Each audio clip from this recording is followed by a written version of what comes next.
Anxious to step through the gate again, Major? Yes, I am. We all are. Would you like us to bring back anything special? No thanks. Groceries, new outfit, flatware? No, just yourselves in one piece, please. Dial it up. Be safe.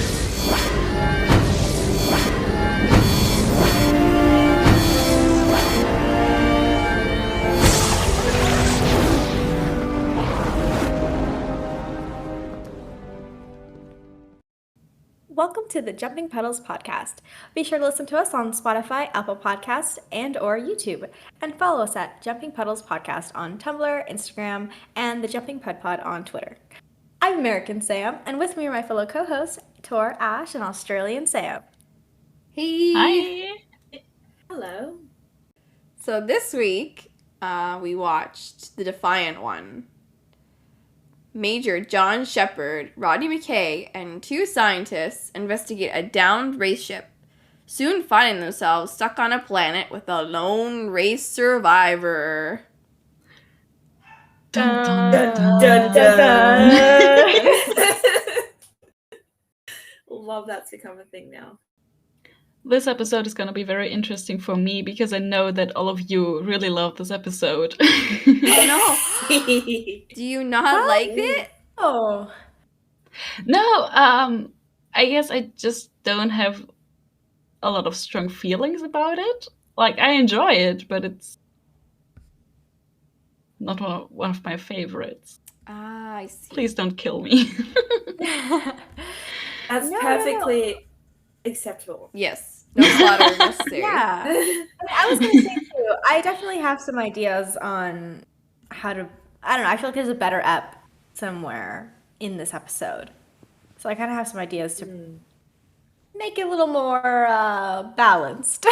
Interesting. The one scientist that was basic, Brendan Gall, I am him on every car journey that is longer than an hour. Oh no, really? And I was always him. Oh. As a child. Did you get sick in the jumper? I mean, did he actually throw up or was he just gonna throw up? Well, I mean, like, I feel like I can't blame him entirely because they just like dropped it like it was so casual. They're like, oh yeah, it's only like 15 hours in the puddle jumper. I was like, only? I'm sorry. I was like, y'all were in there for 15 hours? Like, Yeah. we're not gonna gloss over that. Like, that was no big deal. How does that work? Where are the toilets? Where are the bathrooms in the jumper? What are they doing for 15 hours? Right? And it's weird too because they mention I think in another episode, or maybe it was this episode too, I just kind of forgot. But technically this is like the closest planet to Atlantica, as Ford named it. Like, this is the closest planet. So like 15 hours? Damn. Oh my god. A little off topic, but I just thought of like a really amazing episode that could have come out of being stuck in a puddle jumper. Do you want to hear my thoughts just really quickly? Yes, please tell us. do. In my head. Don't leave it. You can't just leave it hanging like that. Okay, just like imagine it. Right. Rodney, John, and two other dudes are stuck in the jumper together for like, let's say 15 hours. Well, let's say instead of having two extra nerdy scientists, you got two unhinged, trigger-happy people. They don't have to be Atlantis. They can be, I don't know, they could be transporting them to another planet or something like that. Anyway, 15 hours stuck in a puddle jumper with McKay. And John has to kind of like keep him alive because the other two want to fucking kill him. And because there's no, and like eventually they find out, like it gets to the end of the 15 hours and there's like no way to get off the ship at all. Like they're eventually stuck on that plane. And that's just the whole episode. them trying to figure out how to get off. But because McKay is McKay, he has to try not to piss them off so much that they're going to kill him, but they get to the point that they want to kill him and John has to, like, save his ass. I don't know. Just popped into my head right now. I'm like, that would have been a fun episode. It would have been so fun. Well, have you seen Midway, Sam? Have you seen that one? I think so. Okay, yeah. It's like when Teal comes and, like, Teal can run and have, like, beef. Well, it's kind of similar, right? Because at the end of the episode, like, they show that, like, John locked himself in the front of the puddle jumper, so he didn't have to be with, like, Rodney and, like, the scientist in the back. Oh, true. Yeah, I love that. He put his headphones on.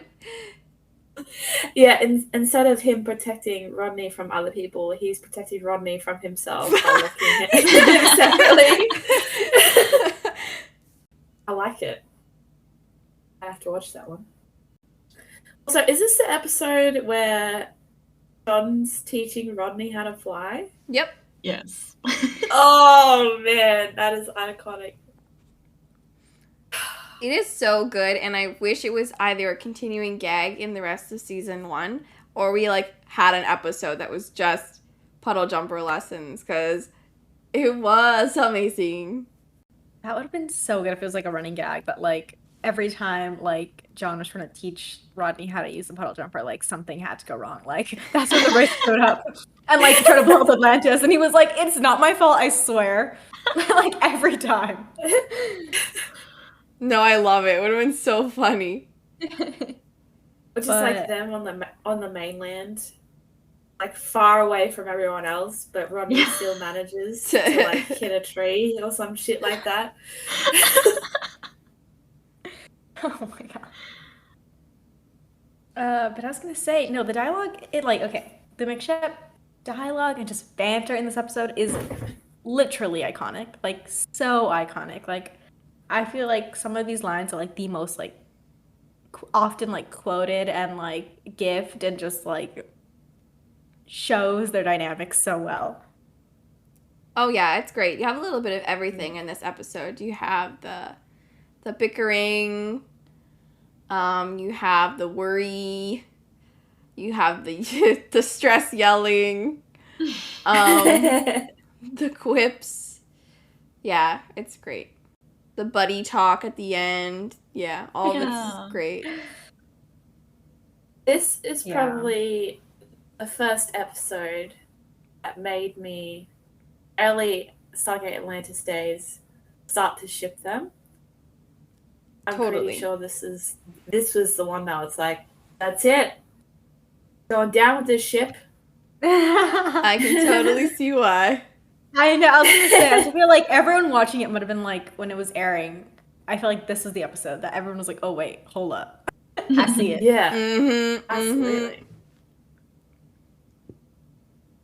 I did kind of want to say though, because, okay, I don't really remember season 2. I definitely have to, like, we're gonna obviously eventually get there and rewatch it. But I feel like season 1, they show McShep, like, as such, like, best friends who just occasionally bicker, but, like, they're just more or less on the same page. And I feel like that changes, obviously because of, like, Trinity and stuff, but I just feel like they never get entirely, like, back on the same page. So I don't know, I just really appreciate this episode, because I think that's why, like, McShep season 1 in particular is just such, like, a personal, like, little favorite of mine. It just holds so much nostalgia in my heart, because they bicker, yeah, but they're also, like, it doesn't feel as, like, mean-spirited as some of it later on in the series does. Mm.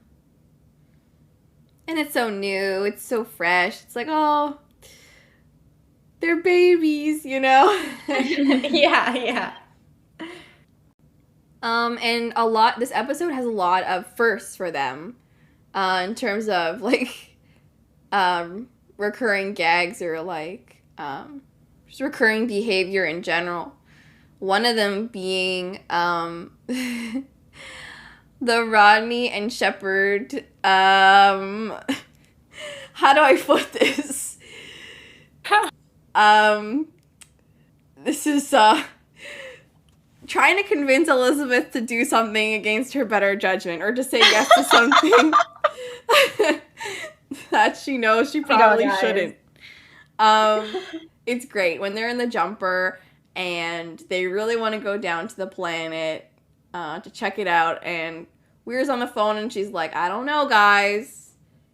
Do we really need to do this? And Rodney is literally mouthing at Sheppard, help me, to get him to convince her to let them go. Oh, so good. And we see that again and again and again in the show.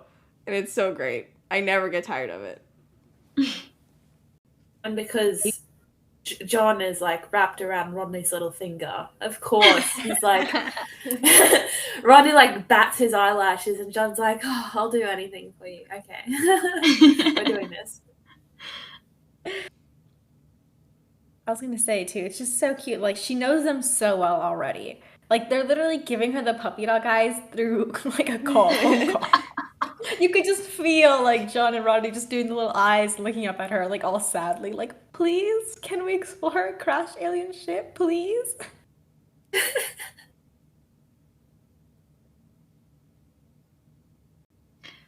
But I love how she immediately knows that it's wrong. Like she has a bad feeling about that. Mhm. Yeah. And like a true good leader throughout the whole episode, she already has a team on standby, ready to go right away, just to make sure. And she deploys them as soon as she's got us. So, A+ on That's planning. a hell of a gut feeling. Yep. Yeah, that little scene with her and Ford where she like calls up Ford and she's like, okay, like you need to get the team ready. And Ford is so like instantly just concerned. He's like, wait, something wrong? And she's like, no, it's just backup. And it just so, especially like when you just remember what's going to happen to him. Like he's so instantly concerned for Rodney and John. Sorry to bring the conversation down to this level, but also in that scene, he has guns for days. Have you seen his tank top? Yeah. Yeah. Make it like sad or something. I was like, okay, it's going to be so sad. And you just did the complete opposite. Ooh. Well, now that you mention it. Yes, I saw. It's fine as hell. Don't need a permit for those guns. Mm-hmm, mm-hmm. I was just gonna mention the little scene that you mentioned, American Sam, that he's instantly worried for Rodney and John. It shows that he, even though the writers didn't give him a lot, he's still part of the team, and he feels like part of the team, and he's very protective of them.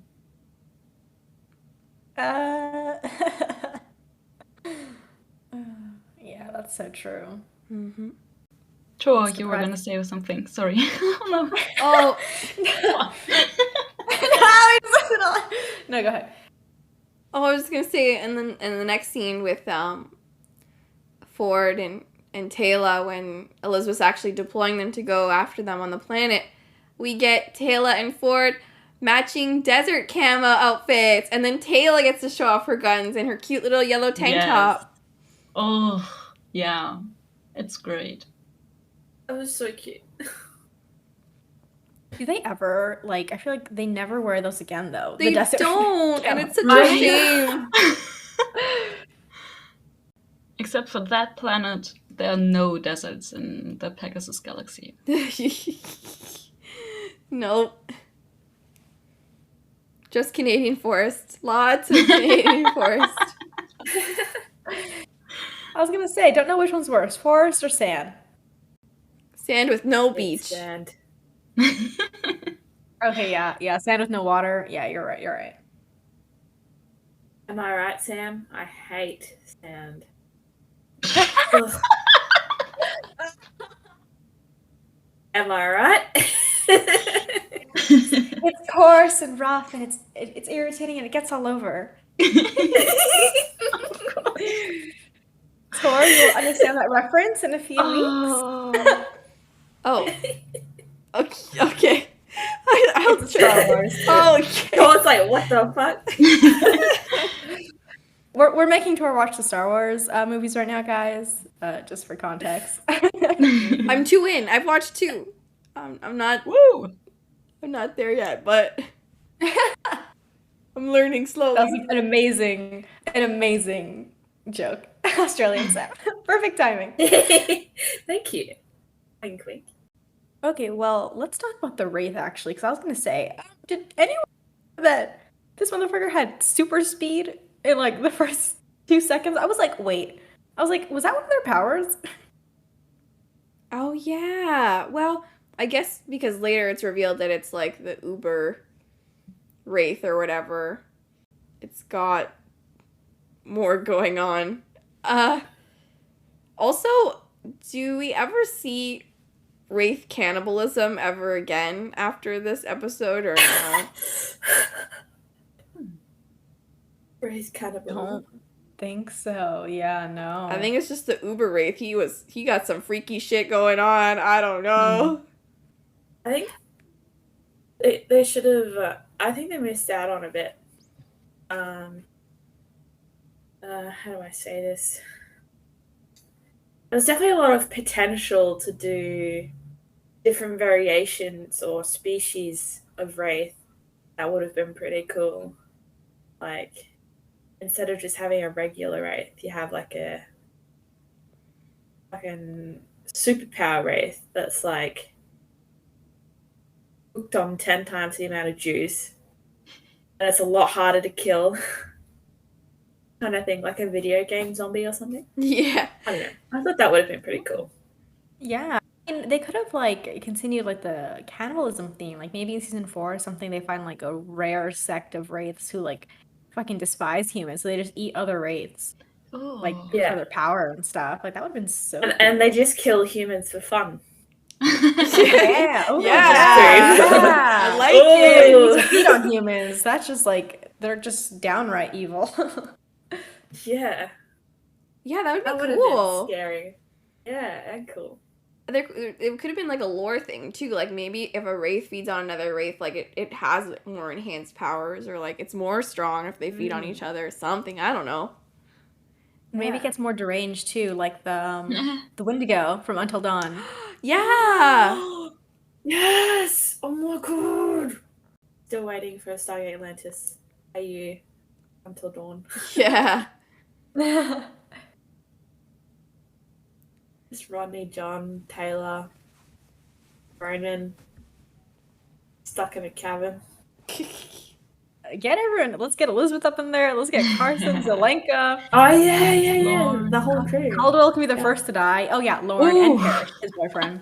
Aww. And Bates. We'll throw in Bates in there just for good measure. Ooh. Yeah. Anyway, back to the episode. Slight little detour. I was gonna say though, like, I mean, okay, yeah, he had like super speed and stuff, but I don't know. I just really appreciated like how threatening and how dangerous the Wraith felt in season 1, and it's only in season 1 yeah. they feel super like scary. There's one Wraith, and like, you know, like John and like Rodney are having such a hard time to like take him down. I feel like in later seasons, it's less of like, ooh, this is scary one Wraith, and they're just more like, Eh. they can just take him down so easy. Yeah. Yeah. I appreciate the challenge here because it definitely felt like a real challenge, and like, you know, like the away team was so far away to like come rescue them too. So it was like, oh fuck. Yeah. Especially with the P90, right? Like, Yeah. isn't it, they get cut down so easy with the P90 later on, but with this particular Wraith, does John shoot the P90 at the Wraith of this episode? Or is it just a pistol?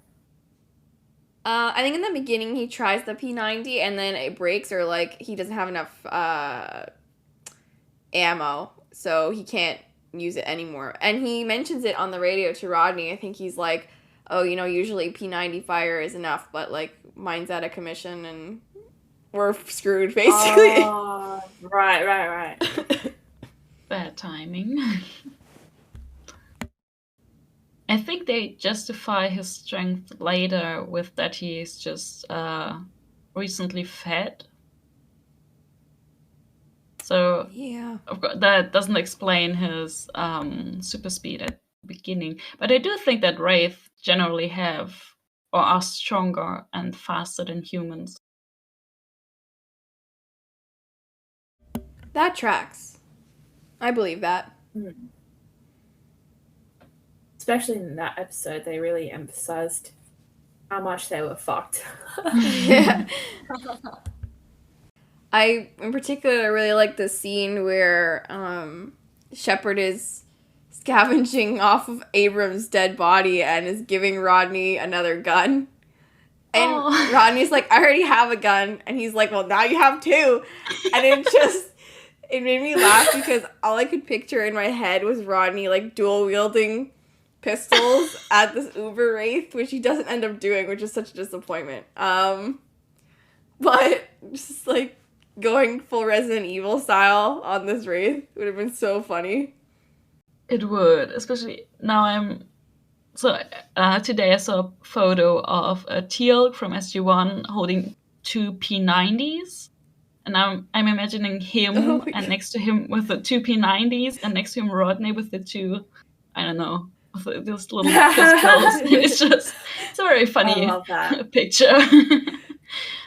I would pay for an episode where I could have seen that.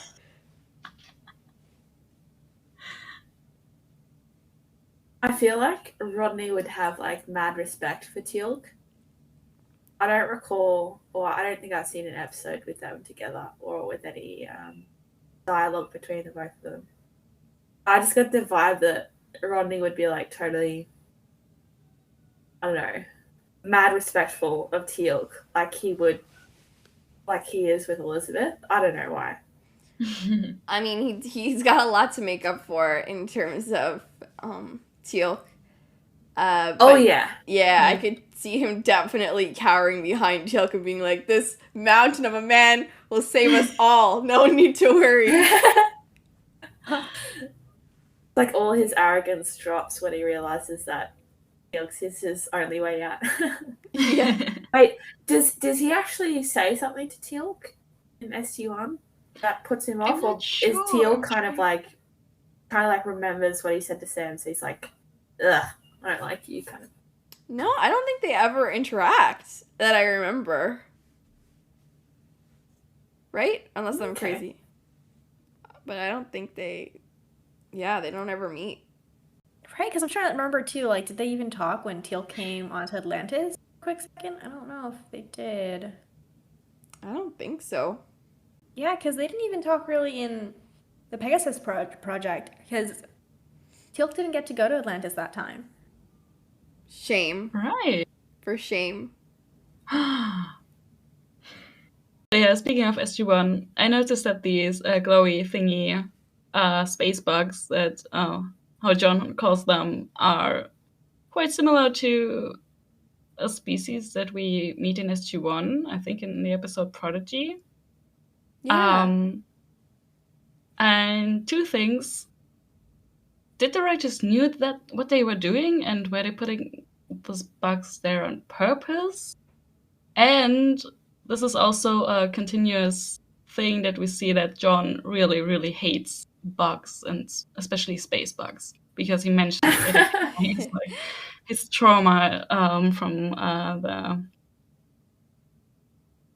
what's the name? The Wraith Raiders bug? Yeah, it's showing. Yeah. Yeah, I wonder, it raises the question again. I think we talked about this before. But like, do the Pegasus and the Milky Way galaxy have like the same creatures? Like have evolved in like the same or similar ways?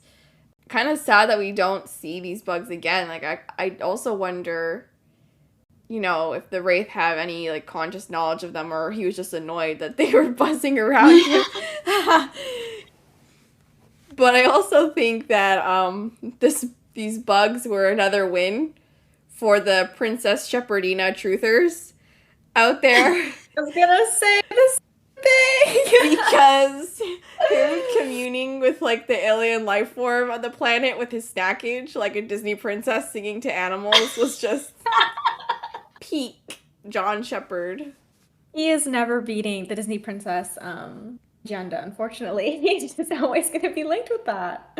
Yup. It's perfect too. Like he's so annoyed in the air. He just like gives them like little peas, and the little bugs come back with friends, and he's like, "Oh, what the hell?" Like he's so like the begrudging princess that like just like rodents just come up to all the time and like try to hang out with.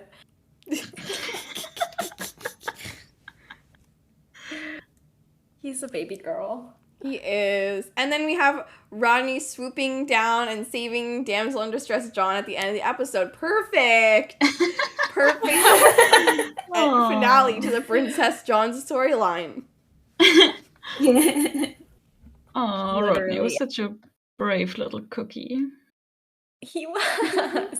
He wanted to go save his boyfriend so badly. Yeah.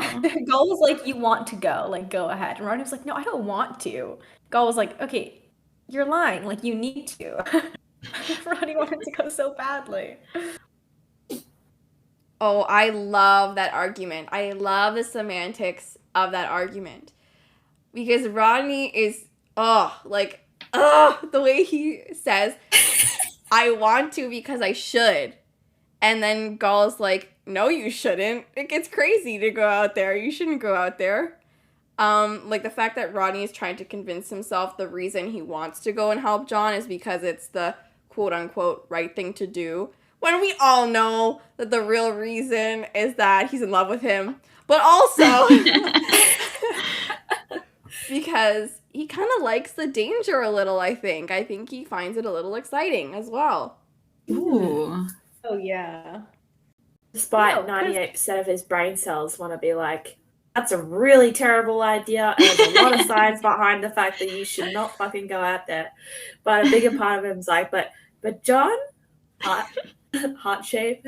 Exactly. I was gonna say too. I mean, honestly, when you think about it, it makes zero sense to have Rodney out in the field as much as he is, because he's like the only one who knows how to work Atlantis. I mean, I'm sure like Blank and everyone else knows some things, but he's like the guy. Like, if they lose him, girl, they're losing about like 80% of their functionality. Like, they have no idea what the hell they're gonna do. So, like, I honestly think like they were like, "No, Rod, you need to stay out," and he was like, "No." Like, he fights for it, and like he's like, "No, like I want to go out." He's like, he makes up some bullshit excuse, like, "Well, who else is gonna take the right samples? Like Zelenka?" Like, no. Yeah, and it's one of those things. I feel like in a way part of it is Sheppard too. There was a fic I read once where Sheppard describes Rodney as this desert island guy.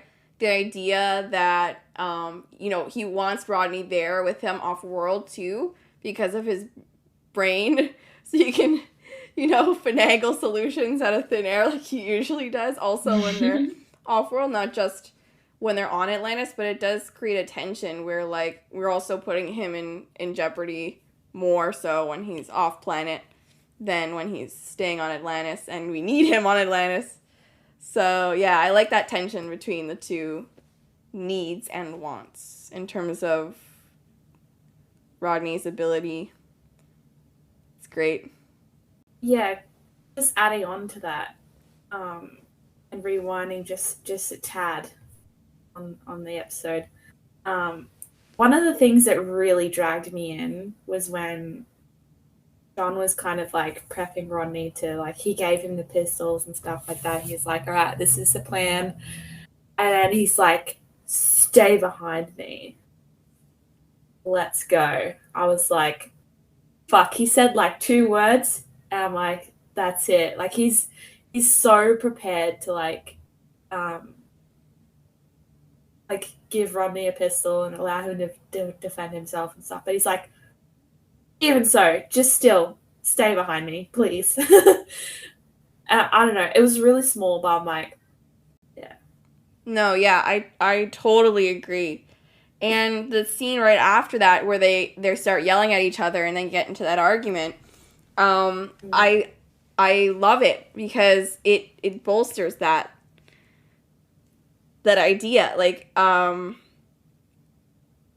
it showcases Sheppard's martyr tendencies. Yeah, he feels responsible for Abrams and so wants to get revenge and stuff, but also he's responsible for Rodney and the other scientist, Gall. And so he wants to do everything in his power to clear a path for them without putting them in any more danger or at any undue risk. And 2, the fight showcases Rodney's concern for Sheppard, where he's like, there's literally no point in you being out there. You can just wait for help. Please don't go and do something stupid. So I just love the dual concern. It's great. It also highlights the fact that Rodney flat out just does not feel safe without John. And that, my heart. So cute, yeah. Sorry, can we go back to John goes all Batman again? And it's so funny too, because like he's doing everything or he's fucking everything up. Like he almost blows himself up, like he gets shot or like he gets hurt in the arm like almost instantly. Like it's so funny how he is so like he's failing at everything in this episode.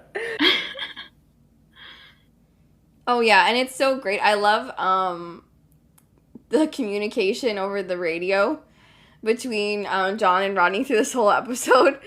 It's great. Like Rodney will hear something getting blown up, and he'll be like, "Sheppard, are you okay?" And he'll be like, "Yeah, I took some fire," and then he'll just hang up, and the scene will go on, and then Rodney will hear another loud sound, and he'll be like, "Are you okay?" And then Sheppard will be like, "Yeah, I just almost blew myself up with this Wraith grenade," and then Rodney's like, "You what?" And then John is like, "Just stay off the line." Like I just love their banter. It's hilarious. The like, "I'm worrying my wife" over the radio banter is just great. Yeah, I mean, and yeah, John's martyr complex is just fully open for everyone to see. Oh yeah. Like he's just trying to do everything by himself, and he's like fucking failing at it, and he still doesn't want Rodney to come anywhere near him. He's like, "Stay put, I can do this." It's like, no, babe, teamwork makes the dream work. Exactly. Exactly.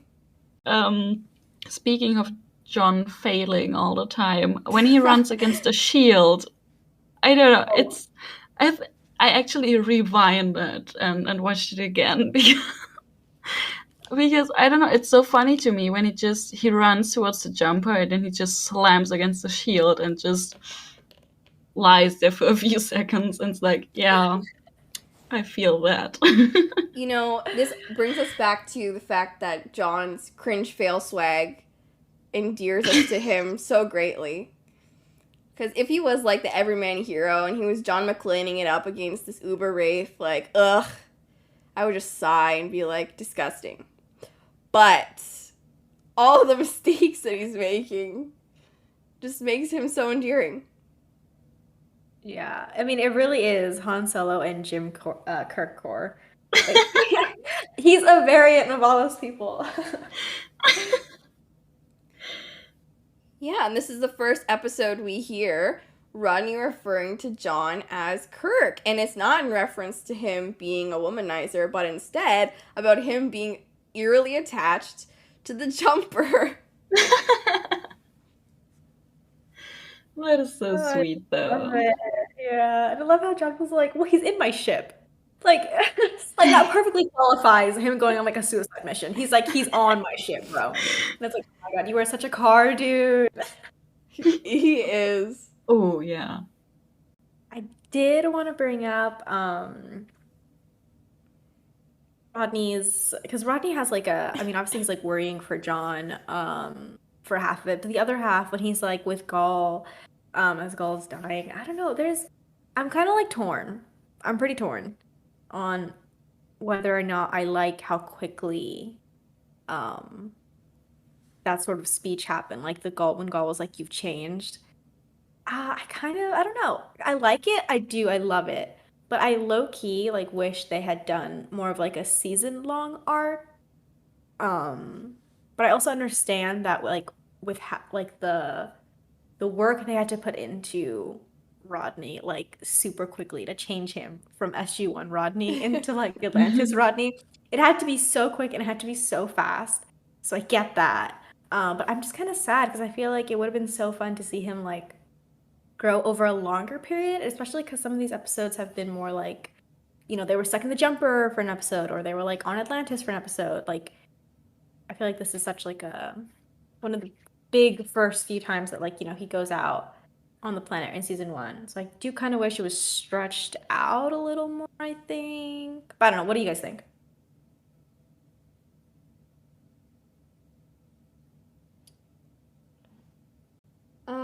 Yeah, I mean, I see what you mean. Like, they did a lot of character work on Rodney, like we discussed in our bonus episode. And already we see that he's developed quite a bit. But I agree that I feel like it would have been more dramatic if we had seen him out in the field for a couple more episodes, and then somebody mentioned this to him, and it really made us reflect on all those times that he was off-world, and then be like, oh my god, yeah, they're right. Like, he was exhibiting A behavior and like B behavior, and this shows that he, is meant for the field, or like wants to protect his friends, or whatever the case may be. Yeah, so I agree. A slower burn. I mean, I love slow burn in every sense of the word. Would have been a little more dramatic, maybe more payoff.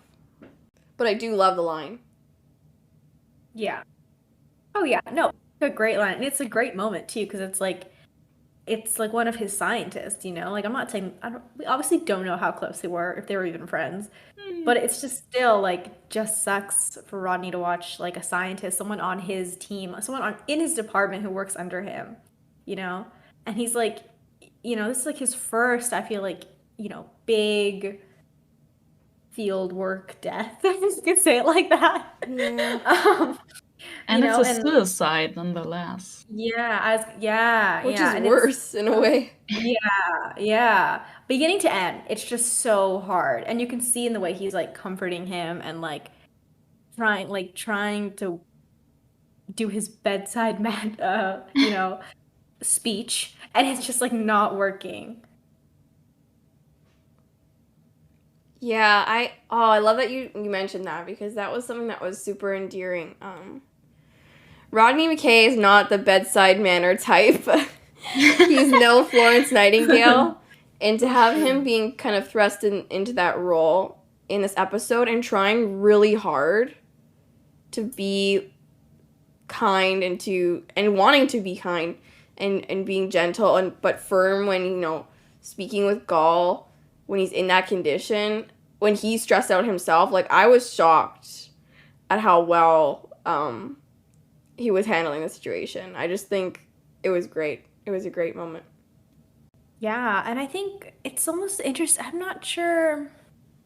I don't know. I feel like he was almost like the most like quote unquote like tender and like comforting and like like bedside mannery that we've ever seen him.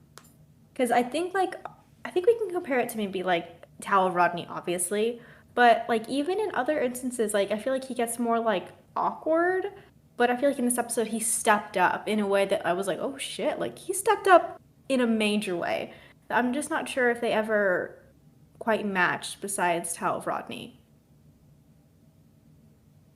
No, I feel like in later seasons, like season 4, when his girlfriend is not feeling good, I know she's not dying, but he even is not as, I feel like he's not as gentle, he's not as, not putting his best foot forward as much as he is in this scene, which is funny. Because I'm not sure why he did it in such a nice way, and it was like, oh shit, like wow, like he has a side of him. And again, he does show it, but I feel like he doesn't show it as much and as powerfully, I guess you can say, as he did in this episode, which is just kind of sad. Yeah, and a part of me, now that you bring it up, wishes that there was, longer lasting effects from this. Mm-hmm. I mean, it's a sci-fi show from the 2000s. Nobody's going to talk about, like, trauma in episodes after this. But, like, this is a big deal. This man literally shot himself in front of Rodney, and this is somebody who he worked with and respected. So I just feel like him feeling responsible for these scientists, I feel like that should have weighed on him more in the future, and maybe we should have seen like a nervousness to him when he was taking out scientists in the field or whatever, or something, just to like harken back to this moment. But again, this is what we have fic for, and plenty exists that explore this idea. Oh, bro, you gotta link them. Send them through. But no, yeah, exactly. That would have been so nice to see him like worried or a little more cautious every time, like, because he does not give a shit. Every time he sends a link out to that kid planet, he's like, bye, have fun. Like, obviously it's played up for jokes and stuff, but I would have liked to see maybe, I mean, with Zelenka or with Carson or with literally anyone, if he was more like, oh, okay, if you're coming, like, you better know how to use a weapon, or like, you know, in that like Rodney manner, but making sure the audience knows that like he's still a little bit like traumatized from that experience. Yeah, exactly.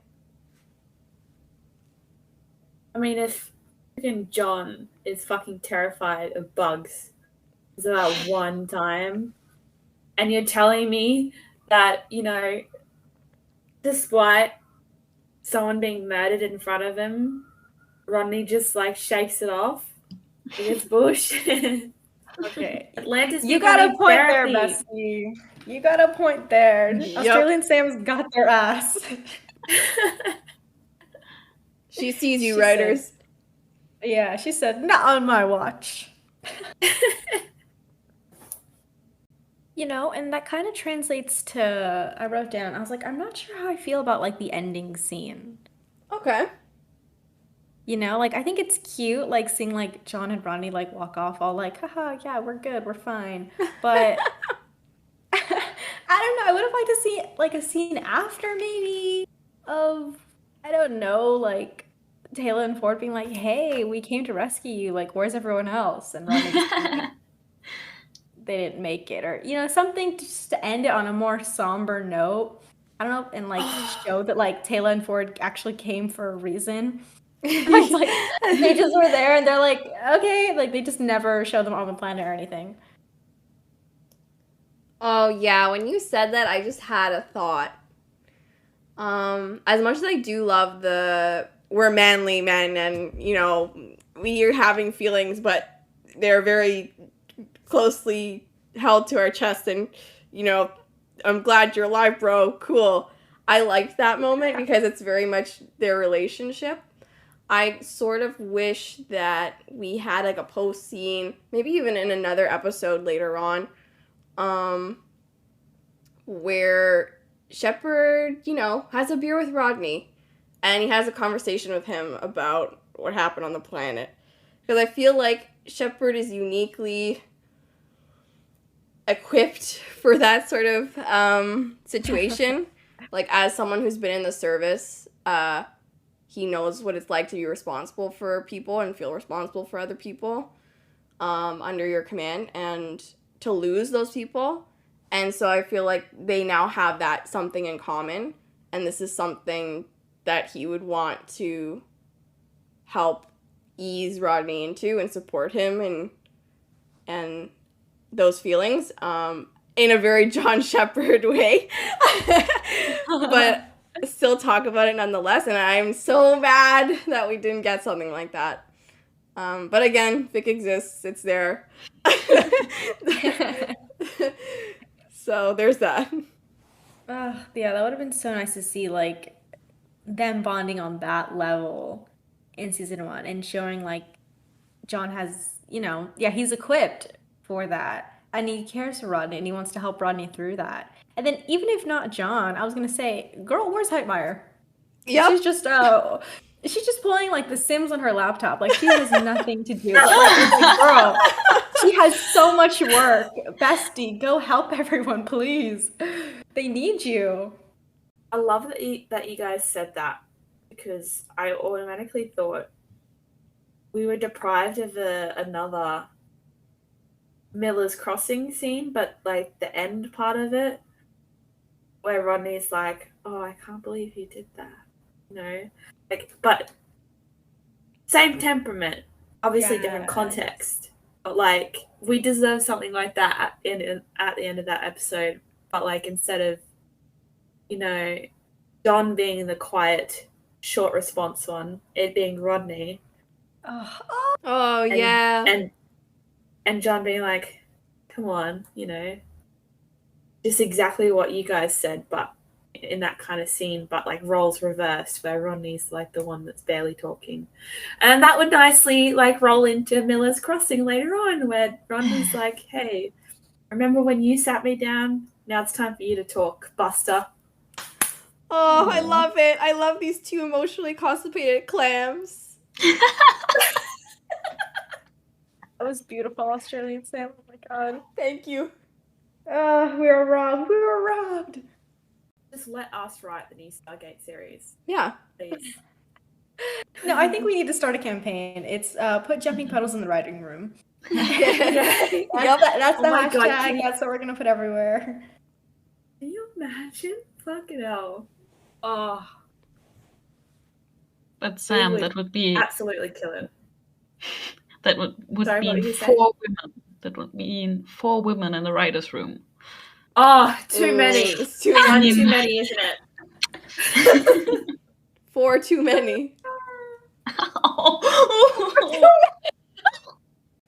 Oh my god! And they're POC, and they're part of the LGBTQ. Oh no! Gosh. They're Uh-oh. not. Too dangerous. Okay, hear me out.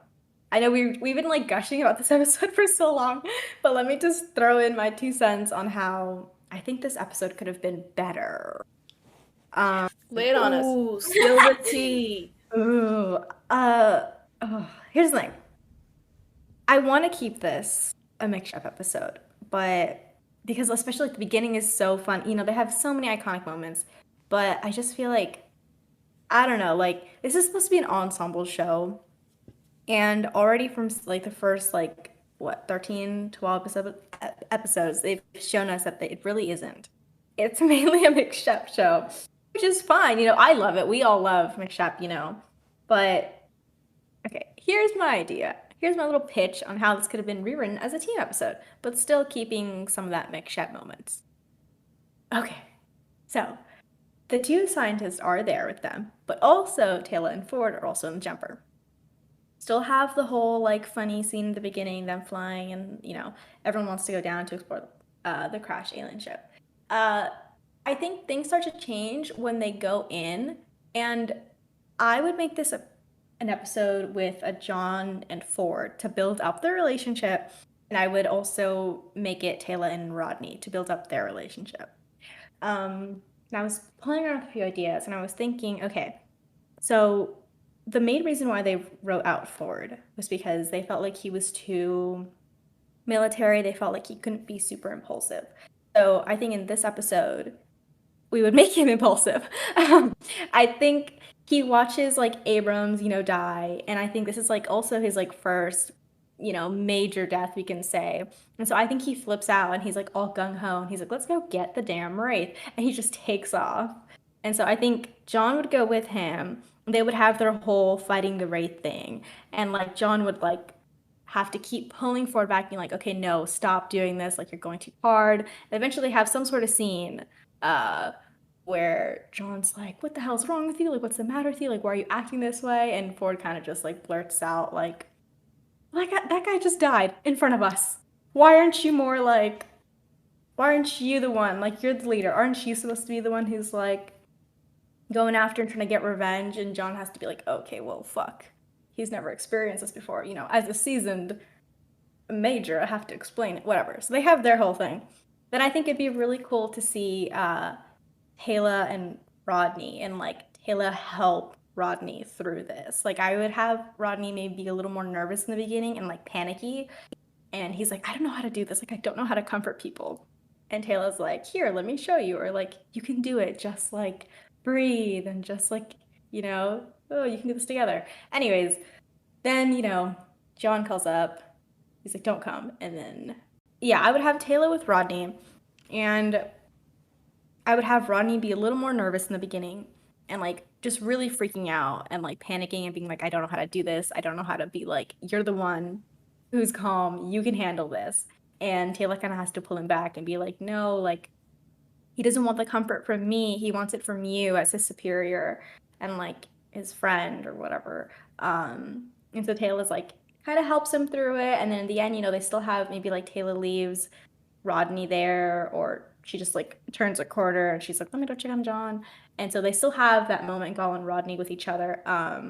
Gaul, rip, you still die. But Taylor and Rodney like run after and they go help Ford and John. So you still have that little scene where maybe like, I don't know, Taylor and Ford are knocked down or something. So you still have the scene where Rodney saves John and stuff. So you still have the McShep moments and the McShep core, but I would just make this more of a to split up because I think Ford desperately needs sort of screen time. And this would have been a good one to show his relationship with John and how John can step up and be that like commanding officer that we will eventually see him be. And then also just that little cute moment with Taylor and Rodney, and she's kind of teaching him how to be calm and how to deal with deaths in the field.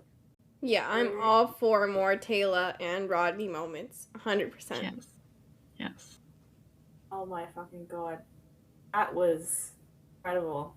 I feel like I just watched the episode all over again in a better way. And I hate to say it because I love the McShepness of this episode. But you're right. And you have some valid points, and that would have gone down quite well, I think. And that could have been this whole start of the Taylor protecting Rodney saga. Going on, you know? True. Yeah, I love everything that you just said, Sam. And I think it could have worked so well with them all being there instead of Ford and Taylor just coming to rescue them and being in 2 or 3 very short scenes. Realistically, it's like, what's the fucking point of having them if they were just there for like a few seconds? It's in their contract. Yeah. Yeah. Yeah. And I think one last thing and then but I think it would have been fun too because you could have set up that Ford can be impulsive but in like a negative way, you know, because later on, you know, he sort of starts to just jump when he's on the enzyme. He just sort of goes completely off the rails and it feels sometimes so out of nowhere. So it could have been like maybe he just built up all this hate after seeing all these people die, you know, and this could be the first step in that maybe like he takes a different path than John and the rest of the team. So when he does eventually take the enzyme, you know, it's less of like a complete shock when all of a sudden he's like, I could do so much more. And you're like, hold up, what? Yeah, there would have been some like motivation behind it, or felt like there was more motivation, which I think it needed desperately. Instead of him being like a victim. Like, he would still be a victim of circumstance, but like he would take more agency in his storyline.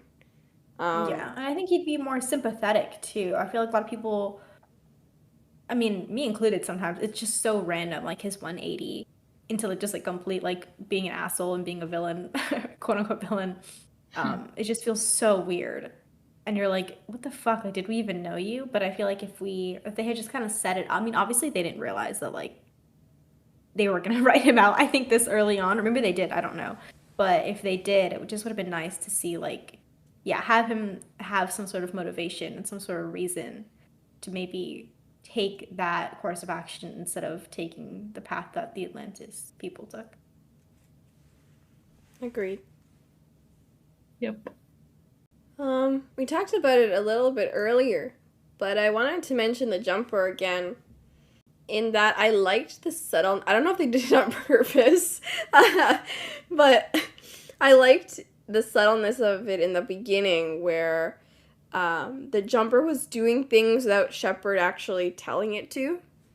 For instance, it pulled up Rodney's flight path to prove that he was indeed not flying in a straight line. And it also pulled up the location of the distress call without Sheppard being like, oh, let me pull it up, or out loud being like, pull up the map, which I thought was cool. Goes with the whole ace pilot, I'm the jumper whisperer, John Sheppard-ness. Yeah, I was gonna say, it'd be kind of funny too if it's like only happens with John. Like everyone else has to, like, all the other pilots have to like speak out the actions, but with John, just because he has such a high count of like the Atlantis genes and stuff, and his base like loves him so much, it just like responds to his command immediately. Like even without him having to say anything, it just jumps to show him. Which brings me to another point. Near the end of the episode, the Wraith was like, I'll use your dead hands to pilot the ship, when John's like, you don't have the gene, you can't pilot it, stupid. I thought that was really interesting. Do we think that Sheppard's dead hands would work to operate the jumper? Or, less morbidly, if Sheppard was like unconscious, could they use his hands to pilot the jumper if it was an emergency situation? Like, say only Taylor and Ronan were in the jumper and there was no Rodney there and they had to fly back. Could they just use his hands to pilot the ship? Or do they need, like, intent behind the action?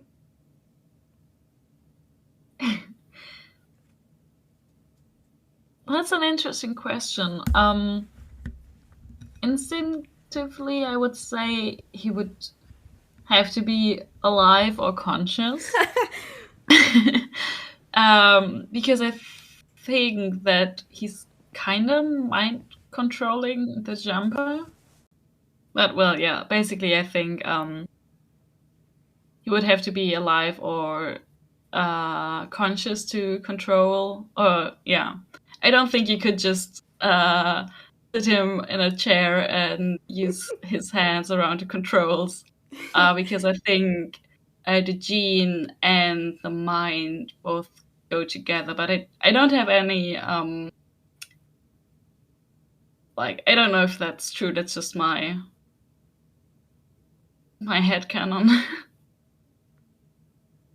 No, I agree, because I kind of want to, like, maybe they could, but part of me just wants to be like, no, like the jumper would know. Or like, continuing the idea, the popular headcanon that the Atlantis base is sentient. I would kind of love that idea that like some of the puddle jumpers are as well, to an extent, obviously less sentient as the base, but I like to think it would be like, no, you can't do that. Or maybe it would know like which are the enemies and which are just like, Taylor and Ronan are just in a bad situation, they need help. Oh, I like that. I like the jumpers kind of being an extension of Atlantis' sentience, and also needing intent behind the piloting, because it makes it feel more, it makes John feel more necessary to the equation. Yeah, and it's side note too, we were talking about this, I just thought of it, imagine if like the siege was happening, right? Or not the siege, sorry, the storm in like the Eye, where like they were sieged by the Janai. But instead of like that episode, imagine if we got like a Home Alone type of episode. Yeah.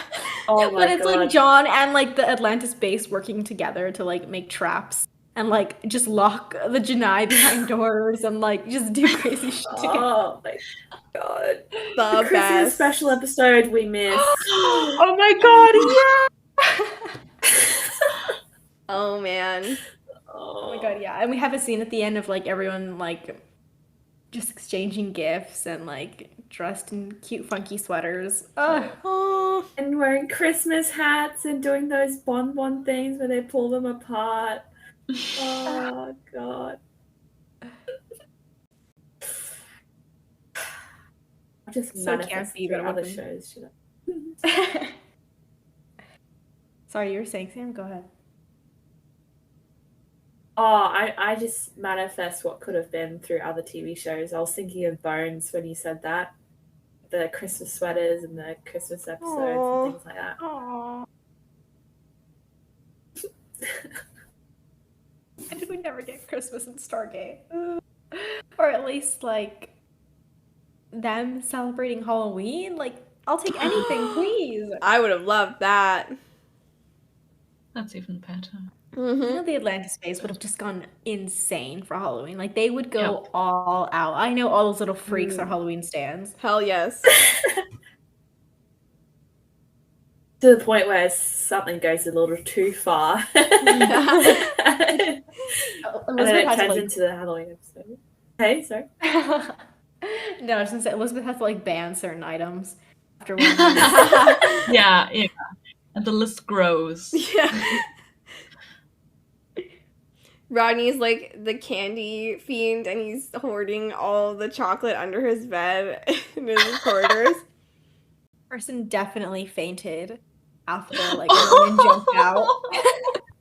Ronan jumped out in full, like, I don't know, The Grudge or, like... Or Wraith. And Carson just fainted. Or like Wraith gear from what they've surrendered from Wraith prisoners or something like that. And Ronan just whistles and walks away. Wasn't him. Also, there's definitely a haunted house or, like, a haunted room. Like, Yeah. each department kind of puts, like, their own spin on it or something. Oh, yeah. I imagine them telling the Athosian kids about Halloween. Okay, quick. Then we'll go back on topic. What do you guys think everyone would dress as? I was gonna say couples Chinese. costume. Yes! Oh my gosh, what if Taylor and Elizabeth did Xena and Gabriella? Or Gabrielle. Oh my fucking god. Okay, I haven't watched it. I just know it from GIFs, but oh my fucking god. Yes. No, same. I haven't seen it either, but I just know they're in love. Yes. So. They are. Yes. Oh. That's amazing. Shit. A+. Oh my gosh. Oh my gosh. Oh my gosh. John, Rodney, and Ronan would definitely do Han, Luke, and Chewie. Oh my gosh. There is an edit out there with John as Han Solo and Chewie as Ronan. Cute. Oh my gosh. I was literally just about to say, even before, that John would dress up as Luke, but now that you say it, he'd definitely be Han. Anyways, Carson would definitely do something like, I feel like he would definitely dress up as Scotty because he thinks it's hilarious. I think Zelenka would be something so funny, like a witch or like a maid. Yeah. So dorky. Okay. That's it. That's all I got. Yeah, I'm pretty much done. The only thing I didn't say was my really dumb Star Trek joke where this episode showed that the blue shirts are the new red shirts. But Sorry. Oh my gosh. I have no idea what that means. I haven't seen Star Trek, but I think it's funny. thanks. I appreciate it. Oh. I think last thing I have to say, I just think it's so funny that, like, it's not even a question that John would take Rodney with him. He just leaves the two scientists and he's like, all right, you guys stay here, check out, like, the super creepy, like, pods. Like, I'm taking Rodney and we're getting the fuck out of here. Like, obviously he needs Rodney's help if they're gonna go to, like, the bridge, but he doesn't even say, like, Rodney, you stay with them. He's just like, you two stay here. And Rodney's like, okay, I'm going with you. Like, it's just so, like, unspoken, and I think it's so cute. It's a given. Yeah, it's like John saying, I'll be damned if I'm leaving you alone Yeah. in this really dangerous ship. So, not happening. He needs his emotional support scientist with him at all times. Exactly. Aw. That's his Wanda buddy. squeezes him every time he gets stressed. That'd be stressful. It's stressful. Oh, but he squeezes his hand. Emotionally absorbs him. He's very squishable. He is. Oh my Very gosh, squeezed. wait. Now I'm kind of jealous Like- of John. What the hell? Like, oh, but it'd be so cute if there's like every time he gets nervous, he just like squeezes John's hand, Rodney, and then like vice versa. They just both are always holding hands when they're nervous. Cute. Okay, well, shall we go on to trivia behind the scenes? Oh wait, do we do the Bechdel first or the trivia? I never Oh, remember. you're right. Bechdel. Oh, bitch. Good one, Sam. Oh, Good one. yeah. I love that how I forgot about that because Because I'm pretty sure we failed this one, right? I gave this a half pass. It's Okay. it's not quite clear. There's this the scene before Taylor and Ford leave. Yeah. Yeah, there's a scene for Taylor and Ford leave, and Taylor says something to Elizabeth, and Elizabeth answers, but it's also kind of to the group. But so it's a bit, it's not, well, but the test technically says that it has to be it fails. I'm gonna say it fails. damn. Wah, wah. Yep. Not surprising given the content of the episode, but still disappointing. Yeah. Yeah. I mean, not even the rewrite, I feel like would have passed, honestly. It's hard. Unless we managed to Yeah, find a true. way to like maybe Elizabeth herself comes to rescue them. Mhm. Or we make one of the scientists. A woman. Oh, There we go. yeah, there you go. That works. See how easy it is, Atlantis writers. Wow. That's all you gotta do. Anyways, okay, so now on to trivia and behind the scenes information. Tor. All right, let's see what we got. So, this was the first Stargate Atlantis episode that Peter DeLuise directed. Oh wow. Yeah. Actor Richard Cox, who plays Dr. Gall in this episode, may he rest in peace, is most famously known, at least in my country, for voicing Inuyasha in the 2000 anime Inuyasha. This is for all you weeaboos out there, as the resident weeaboo on this panel. And you may also recognize him from Stargate SG-1 Season 3, episode New Ground, where he played Neon. He had hella sideburns in that episode. Go check it out. Oh my. Oh Sideburns. gosh, yep. His character was named after Martin Giro's friend Brendan Gall, who would go on to play Caleb Miller in McKay and Miss Miller and Miller's Crossing, also known as the husband of Rodney's sister. Huh. I did not know they were friends. That's kind of cool. I like that Martin Girl was cool. And this episode was filmed at the Richmond Sand Dunes in Vancouver. And this, as we probably recognized, is often used as a filming location for SG-1. I was gonna say it's still in Canada, even though. Oh my god. We have like one desert. That's the one. Oh, and this is the first episode to identify the ancients as the quote-unquote Lantians. So it's a prettier name for them.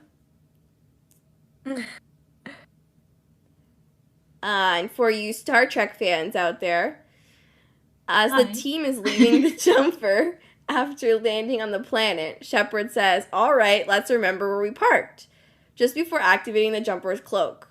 This is reminiscent of Admiral Kirk's line in Star Trek IV, The Voyage Home. Everybody remember where we parked. My That is favorite. So cute. It's the one with the whales, right? Yup. Yeah, Yes. yeah. Perfect. Yes. I love that Yeah. reference. I love that movie. And James Lafasanos, who previously played Jimmy in Rising, and Steve in Suspicion and Poisoning the Well, plays our Uber Wraith, which was nicknamed, I guess, by the writing staff, because Sheppard didn't name him, Mr. Hooper. Mr. Why? Interesting. And who was Jimmy? Jimmy, I feel like it was the one Wraith in Rising that was in the Queen's area. Oh, the one who gets like the prisoners' cells? I think Maybe? so. Oh, I didn't know he was called Jimmy. Yeah. Oh, also quick. How did the Uber Wraith, what was it? Mr. Huber? Yeah, Mr. Hooper. How did he know Shepherd's name? Amazing. I don't think he says his name at all. That's weird. Maybe it's part of his Uber Wraith senses. Yeah, he's got like telepathy. Yeah. Unless he was hearing Rodney screaming about it over the radio. Or that. Possible. Oh, and there was also awards for this episode. Well, they were nominated for a Leo for both dramatic series Best Direction and Best Screenwriting. Nice. Ooh, Yeah. interesting. And I thought this was funny, but I have like 10-year-old boy humor. In Oh God. Russian, this episode is not called the Defiant One, but is rather called Refractory, which I'm assuming refers to the Wraith being able to just get up after being shot all the time, but also has, double entendre connotations. It's so interesting. Yeah. Why would they call it that? That's so funny. Nice, nice. Well, thank you, Tor, for giving us the trivia of the episode. And let's close it off with our finishing thoughts. Who wants to... It sounds scary when I say who wants to go first, but jump on in. Damn, I was gonna make a pun, then I realized it wasn't gonna work. Darn. I was going to say this is a really defining moment, McShep. Then I realized defining, two different words. You can appreciate my thought behind it. Yep. Yeah. Yeah, close enough, close enough. Overall, for me, this episode is actually really fun. Gives me a lot of season 1 nostalgia. We see them in a completely almost dire situation, especially with a broken P90. How convenient. Haha. On a deserted planet, which they cannot escape because there's a Wraith hunting them down. Or an Uber Wraith. Yeah, we're gonna stick with Uber Wraith. What the hell is Mr. Hooper? Like, Shit. Mr. Hooper. Yeah, so it was actually kind of thrilling for a season 1 episode, and I just love how we got to explore McShep really for the first time as well. And I also would like to add that you kind of see a different side to Rodney, which no one thought ever existed until then. That he's not the completely heartless, emotionless astrophysics genius everyone thought he was. So it was really nice to see a different side of him. And 8 out of 10. I guess I'll just go. I really love this episode. Yeah, like what Sam was saying, like the nostalgia is so good and it's alive here. And I didn't even watch it when it came out. Like I just watched it last year and I have weird nostalgia for it. But yeah, I really enjoyed it. The banter is just like top. It's like God tier. Like it's just so iconic. I don't think it's ever really topped. It's just like matched. It's matched for some scenes, by other scenes. But it's just so iconic. And I was saying,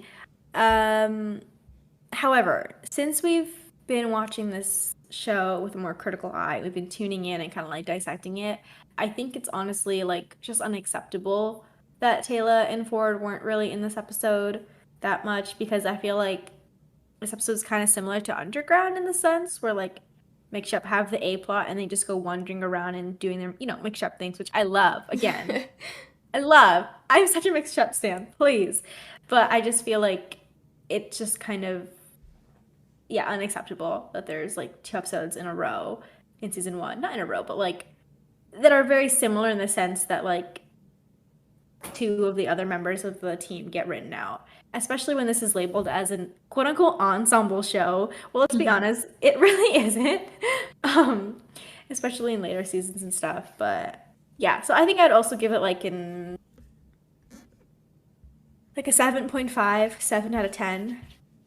Even though I love it, yeah. 7.5. I know. I feel mean. I was like, 7.5. And I was like, no, just go with it. Just say 7. Because I feel so mean. Because I love this episode. And I feel like I've been like so mean to the... And like, I'm sorry, I love it, but I just I can't excuse its behavior.